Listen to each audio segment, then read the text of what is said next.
वह स्त्री कौन थी? सितंबर का महीना था, काली अंधेरी रात थी। धीरे धीरे से हवा की ठंडी लहरें आ रही थी। आकाश में बिजली चमक रही थी।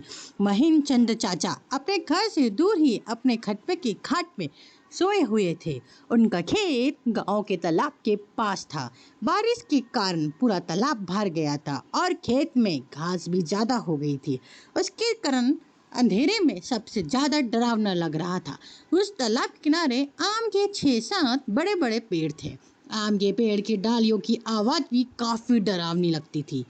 अचानक खेत में बंधी हुई भैंसों ने चिल्लाना शुरू कर दिया। महिम चाचा को पता ही नहीं चल रहा था कि आखिर ये भैंस क्यों चिल्ला रही है। उन्हें लगा कि शायद ठंड के कारण ये भैंस ऐसा कर रही है, इसलिए महिम चाचा की खेत में चिमनी चलाई। उस चिमनी के उछाले में महिम चाचा की नजर उस खपट में पड़ी। उन्हें देखा कि एक स्त्री उस खाट पे बैठी है। ये देखकर उनका सिर डर के मारे कांपने लगा। उसी वक्त आकाश में बिजली की तेज झटका हुई। वैसे तो महेश चाचा बहुत बहादुर थे, लेकिन आज उन्हें भी थोड़ा डर लग रहा था। उसी वक्त काका ने आग की सूखी घासी डाली और आग को ज्यादा बढ़ाया। उसकी वजह से वो औरत ठीक से दिखाई दे रही थी।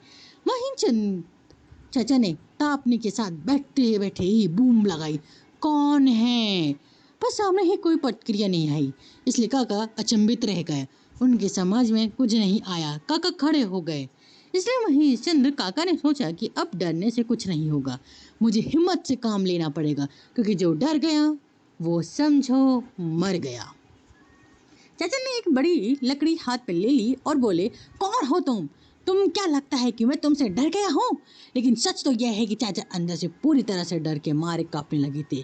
चाचा का ये गुस्से वाला रूप देखकर वो स्त्री खड़ी हो गई और जोर से बोली, क्या तुम मुझसे नहीं डरते?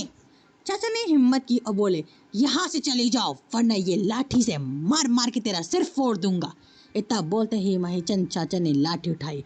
उसी वक्त उस औरत ने आवाज उठाई, अब तुझसे मेरे ही घर से बाहर निकालेगा?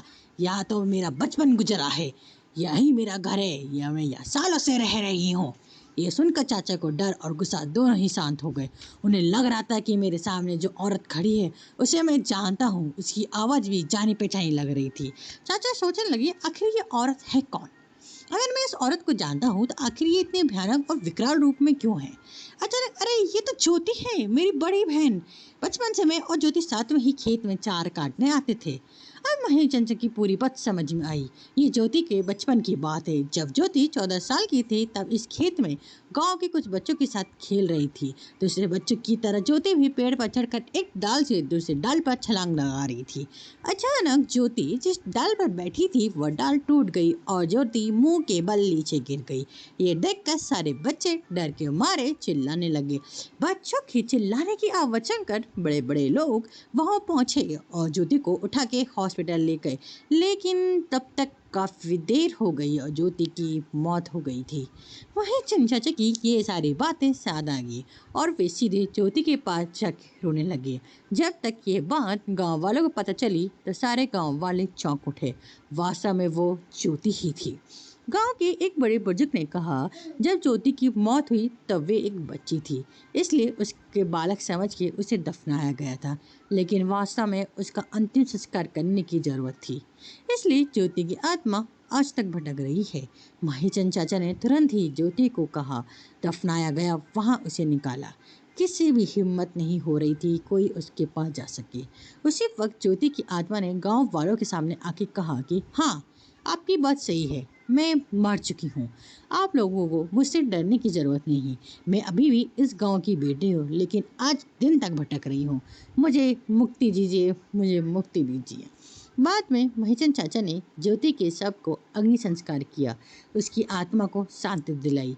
आप लोगों को यही कहानी कैसी लगी कृपया कमेंट करके बताइए, और अच्छी लगी तो जी हाँ, लाइक करिए, सब्सक्राइब करिए और शेयर करिए। और ऐसी कहानी सुनने के लिए मुझे सब्सक्राइब करिए दोस्तों, क्योंकि आप लोग सुनते तो है पर सब्सक्राइब नहीं करते, इसलिए सब्सक्राइब करिए और ऐसी और कहानी सुनते रहिए।